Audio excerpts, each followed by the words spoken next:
Shir Shel Yom. Women are not obligated to recite Shir Shel Yom because it is relevant to karbonos brought in Beis Hamikdash. Okay, and women are not obligated to contribute toward the karbonos. However, the custom is that a woman who has time does say that it's voluntarily. So we're talking about every day after we finish praying. I'm talking about men. We say the psalm of the day, right? So we say there is so many days to Shabbos, so many days to Shabbos, right?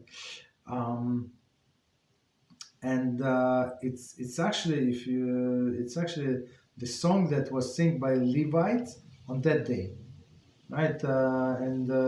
As commentary explained, they sing. Well, why would Levites sing? Because they sing is like accompany the karbonos. The karbonos is karbonos. It's offering, right?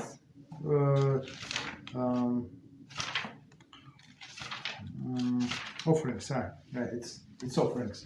So women are not obligated to give half a shekel. It's very interesting. So only men because of the many reasons, and this actually play a big role today. When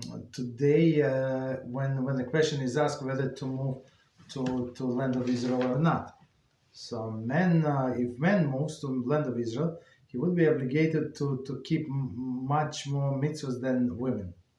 Anyway, right? And one of the explanation, because they were not obligated to give half a shekel. Okay, for karbonos. Okay.